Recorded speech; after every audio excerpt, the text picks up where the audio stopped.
Arestado ang isang kasambahay sa Quezon City matapos umanong nakawan ang kanyang amo na may 3 milyong pisong halaga ng mga alahas. Itinanggi ng suspect ang alegasyon. May unang balita si James Agustin.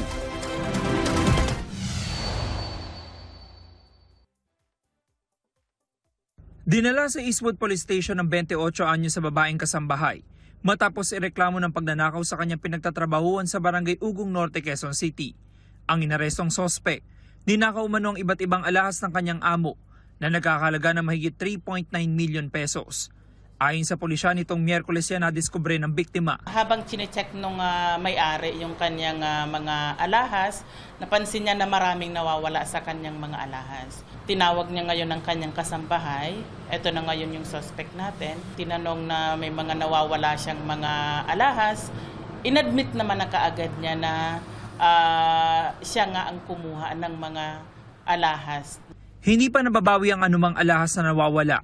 Sa imbestigasyon, posibleng dinala ito ng suspect sa Cubao na mag-day off siya noong June 20. Pinuntahan na raw ng pulisya ang bahay pero wala silang inabutan.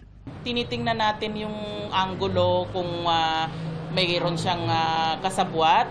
Yung cellphone niya, kailangan pa nating alamin at with the consent pa rin ng suspect na ma-verify natin sa kanyang cellphone mismo kung meron nga siyang mga kasabwat dito. Sinampahan ng suspect ng reklamong qualified theft.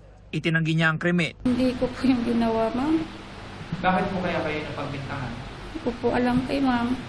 Kasi ako lang naman po yung naglilinis doon sa taas. Bago ang insidente, nagkaroon ng dialogo ang pulisya sa mga kasambahay at security guard ng isang subdivision para palalahanan sila kaugnay sa iba't ibang modus. Very vulnerable sila sa love scam. No, sa yung nag-i-establish yung mga kriminal na magandang kaugnayan dito sa mga kasambahay dahil sila ang vulnerable, sila ang ating kinakausap para maiwasan itong mga ganitong insidente. Ito ang unang balita. James Agustin, GMA News.